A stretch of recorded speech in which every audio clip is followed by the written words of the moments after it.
Olá, seja bem-vindo ao canal. Eu sou a Juliane e hoje a gente vai falar um pouquinho sobre arquétipos de marca, né? Não sei se você já ouviu falar sobre isso, né? É um assunto que agora tá em alta, tem muita gente falando e essa semana até saiu uma notícia que eu queria comentar com vocês, que no fundo, a discussão é sobre uma questão que passa ali pelos arquétipos de marca, né? Arquétipo de marca é trazer o marketing, o branding para o entendimento de uma marca, enfim, trazendo uma aura de personalidade. Geralmente no marketing, quando a gente está tratando de um negócio, a gente procura desenhar a nossa persona, o nosso público-alvo, o nosso avatar, trazendo, né, alguns componentes de personalidade e tudo mais. Só que as grandes empresas, grandes companhias fazem, além desse estudo dessa persona, também um estudo com relação à identidade de marca, como se essa marca fosse uma pessoa e usa isso, né, esse conjunto de informações de personalidade para interagir com o público, né, e criar ali uma comunicação mais efetiva. Né?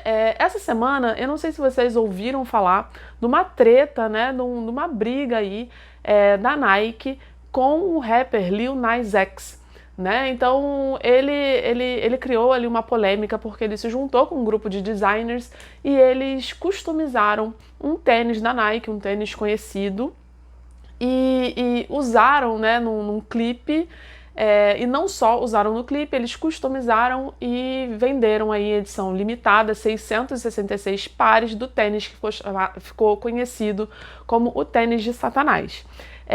Eles usaram um tênis que já tinha uma marca, uma identidade lá da Nike, e colocaram ali uma cruz invertida, colocaram um pentagrama, e o auge disso tudo foi que no solado, né, eles colocaram ali, injetaram uma tinta vermelha, e dentro dessa tinta vermelha a história é que tem ali uma gota de cada um dos integrantes da empresa de design, do grupo de design. E aí ele lançou esse clipe chamado Monteiro, onde ele aparece descendo lá num mastro lá de pole dance, lá do céu até o inferno, e aí tem umas citações bíblicas, enfim. E isso criou um burburinho. O tênis ele foi vendido com valor em reais aproximadamente aí por R$ 5.000, se não me engano. E, na verdade, ele criou uma treta não só com pessoas comuns, mas também com a Nike. E por quê?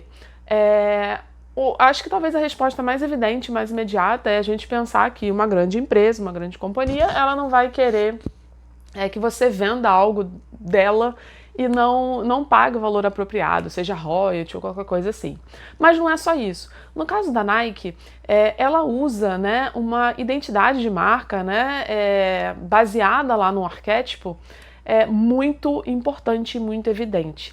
A Nike usa recorrentemente os arquétipos tanto do herói, em algumas vezes o arquétipo do mágico ou do mago, né? Então, geralmente, quando você pensa em Nike, você pensa nos atletas, é como se você colocasse um tênis deles e uma roupa deles e você virasse um atleta, né? Como se aquilo te trouxesse algum tipo de poder.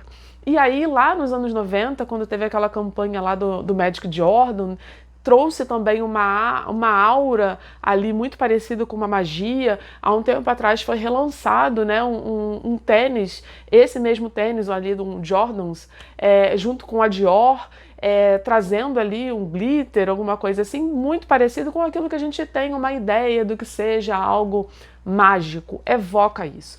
A Nike, ela procura transparecer essa ideia do herói e ela se comunica com a gente dessa forma. Então, muito provavelmente, as pessoas se identificam, né, com esse arquétipo e compram da Nike e não de outra marca por conta disso. Né? Então fica muito difícil, por exemplo, para a Nike absorver esse burburinho sem se posicionar, porque os clientes dela, as pessoas, né, o público que compra da Nike, geralmente é um público que se identifica com esse arquétipo do herói, que é bem distante, né, do arquétipo que o Lil Nas X e esse coletivo parecem ter impersonado e trazido, que é o Fora da Lei. Então, ainda que os dois queiram ser ali os seus donos do seu próprio caminho, fica difícil para a Nike sustentar essa invasão na personalidade que ela trouxe para a marca dela.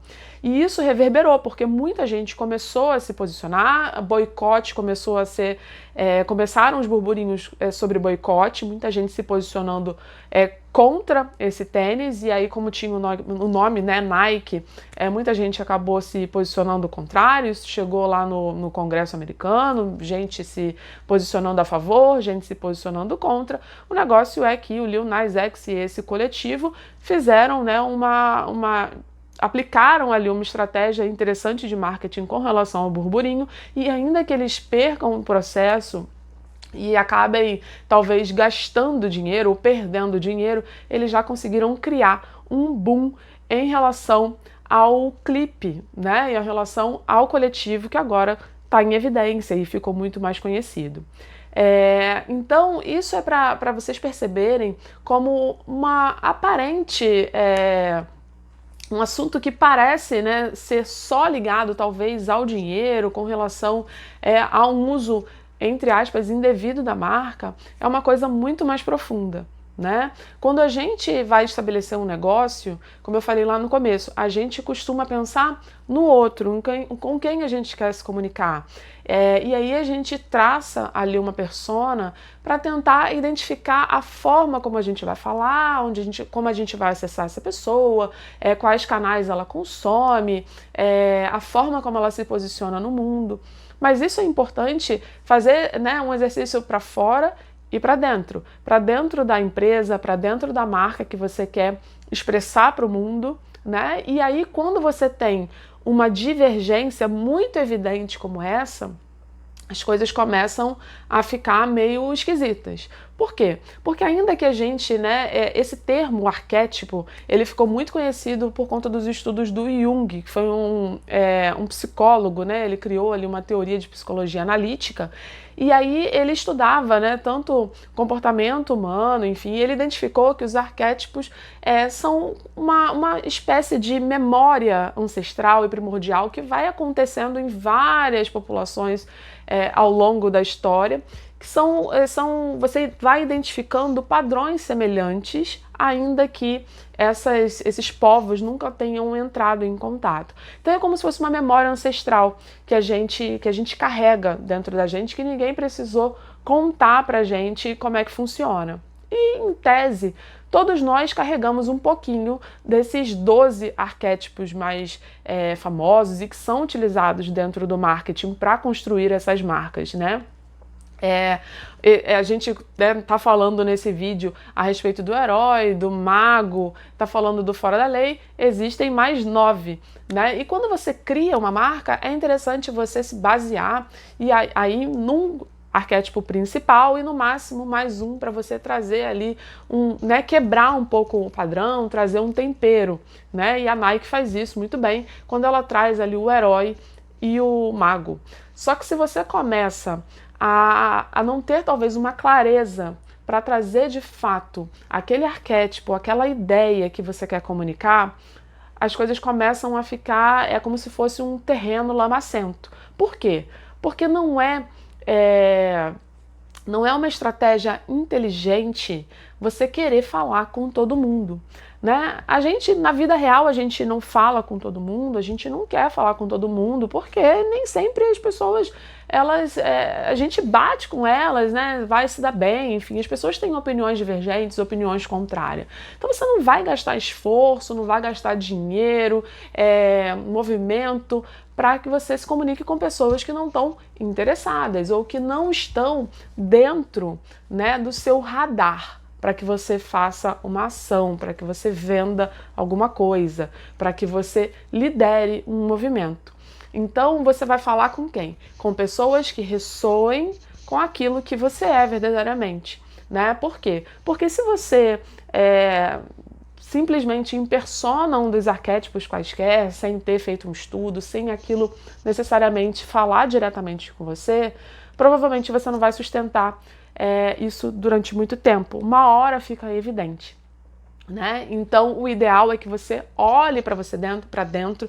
Por isso que é importante o autoconhecimento quando você pensa em empreender, em trilhar um caminho de estabelecimento de uma marca, seja realmente num negócio, seja uma marca pessoal que você vá expressar. É importante que isso seja verdadeiro. Né? E aí sim também estender esse estudo para aquelas pessoas com as quais você deseja falar. Então, essa treta que a gente ouviu falar essa semana, que abalou aí um pouquinho o cenário com relação à música e a negócios aí internacionais, tem a ver não só com dinheiro, mas tem a ver com essa ideia, né, de comunicação que a Nike tem estabelecida. O lance da Nike não é falar com todo mundo, é falar com quem se identifica com essa persona do herói, né? Com quem deseja ser um herói. E aí ela mostra um caminho, ela aponta um caminho. Como?